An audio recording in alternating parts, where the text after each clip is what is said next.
श्री स्वामी समर्थ। जय जय स्वामी समर्थ। श्री गुरुदेव दत्त। मकर संक्रांत की कहानी। राजा सगर नाम के एक सूर्यवंशी सम्राट थे। उनकी दो नारियां थीं, बेदमी और शौव्या। रानी शौव्या से एक पुत्र उत्पन्न हुआ जिसका नाम असमंजस रखा गया। दूसरी रानी बेदमी ने भी पुत्र की कामना से भगवान शंकर की उपासना की।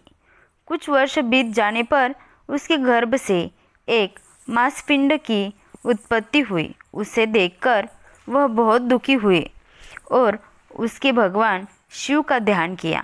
तब शिवजी ब्राह्मण के वेश में उसके पास पधारे और उस मांसपिंड को 60,000 भोगों से बांट दिया। वे सभी टुकड़े पुत्र रूप में बदल गए। तब राजा सगर ने 100 अश्वमेध यज्ञ करने का संकल्प किया। जब वे 99 इस कर यज्ञ कर चुके थे तथा 100 यज्ञ करने के लिए उन्होंने अपना श्यामवर्ण घोड़ा छोड़ा, तो इंद्र ने यह सोचा कि राजा सगर के 100 अश्वमेध यज्ञ पूर्ण हो जाने पर वह मेरा इंद्रासन न छीन ले, इसलिए उनके घोड़े को कपिल मुनि के आश्रम में ले जाकर बांध दिया। तात्पर्य यह था कि राजा सगर का कुल बहुत बड़ा होने से वह किसी वृक्ष शाप से ही नष्ट हो सकता था। कपिल मुनि सबसे श्रेष्ठ मानी जाती थी और उनके तेज को सहने की सामर्थ्य किसी राजा में न था। राजा सगर के 60,000 तेजस्वी पुत्र घोड़ों को खोजते कपिल मुनि के आश्रम तक पहुंच गए। अश्व को वहां देखकर उन्हें बड़ी प्रसन्नता हुई और वह मुनि को प्रणाम किए बिना उस अश्व को पकड़ने दौड़े।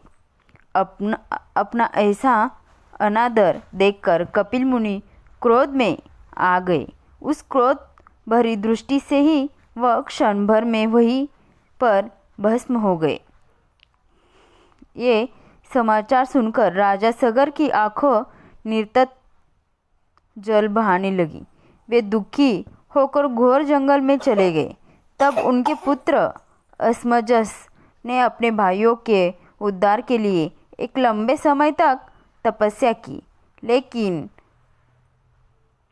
तत् में यह भी काल को प्राप्त हुए। उसके बाद असमंजस का पुत्र अंशुमान कपिल मुनि की बहुत सेवा करके उस अश्व को वापस लाया, जिससे राजा का यज्ञ पूर्ण हुआ। यज्ञ तो पूर्ण हो गया, लेकिन 60,000 कुमार भस्म हो गए थे। वे किसी प्रकार मुक्त न हो सके। अंशुमान ने उन राजपुत्रों की मुक्ति का उपाय भी कपिल मुनि से पूछा। तब उन्होंने कहा कि जब गंगा जी पृथ्वी पर आएंगे तभी उनका उद्धार होगा। अंशुमान ने गंगा जी को पृथ्वी पर लाने का प्रयास किया, किंतु असफल रहा। कालांतर में अंशुमान का पुत्र दिलीप राजा का अधिकार बना। उसने पिता की आज्ञा मानकर गंगा को लाने के लिए बहुत तप किया, परंतु वह भी सफल न हो सका। फिर राजा दिलीप के पुत्र भगीरथी ने गंगा को धरती पर ले आने का निश्चय करके बहुत समय तक तपस्या की। तब शिवजी के साक्षात दर्शन उन्हें हुए।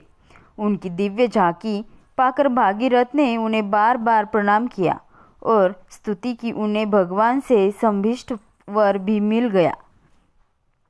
वे चाहते थे कि मेरे पूर्वजों को मुक्ति मिल जाए।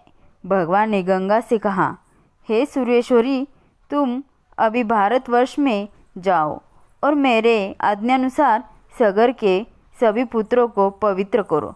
तब श्री गंगा जी ने धरती पर आना स्वीकार कर लिया।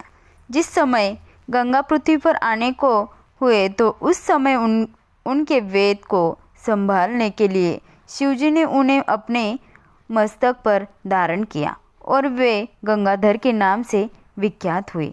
फिर जब जटाओं में से उन्होंने एक बूंद छोटी तो गंगा का पृथ्वी पर अवतरना हुआ। गंगा भूतल पर उतरकर राजा भगीरथ के पीछे पीछे चली।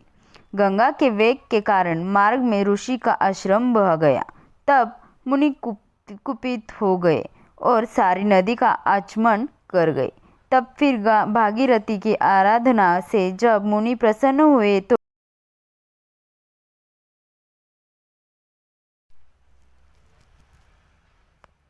गंगा को अपनी जंघा से प्रकट किया। जब गंगा जाह्नवी कहलाई, फिर राजा भागीरथ गंगा की स्तुति करके उन्हें अपने साथ वहां लेकर पहुंचे, जहां सगर के 60,000 पुत्र जल कर भस्म हो गए थे। परम पवित्र गंगा जल का स्पर्श पाकर वे राजकुमार वैकुंठ को चले गए। भागीरथ अपने पूर्वजों को तारकर व्रत कृत्य हो गए। क्योंकि राजा भागीरथ गंगा को पृथ्वी पर लाने, इसलिए गंगा को भागीरथ भी कहा जाता है। उसके बाद गंगा जी सागर में जाकर मिल गई। कहा जाता है कि जिस दिन गंगा जी कपिल मुनि के आश्रम में पहुंचे, उस दिन मकर संक्रांत का दिन था। इसीलिए इस दिन सभी श्रद्धालु गंगा सागर पहुंचकर गंगा स्नान करते हैं। श्री स्वामी समर्थ. जय जय स्वामी समर्थ. श्री गुरुदेव दत्त. व्हिडिओ आवडला असेल तर व्हिडिओला लाईक आणि आपल्या वाव सीमा या चॅनलवर नवीन असाल तर चॅनलला सबस्क्राईब नक्की करा. सोबतच बेल आयकॉनचं बटन प्रेस करा, म्हणजे अशीच नवनवीन व्हिडिओ, नवनवीन माहिती घेऊन मी तुमच्यासोबत उद्या नवीन व्हिडिओसोबत हजर राहील. श्री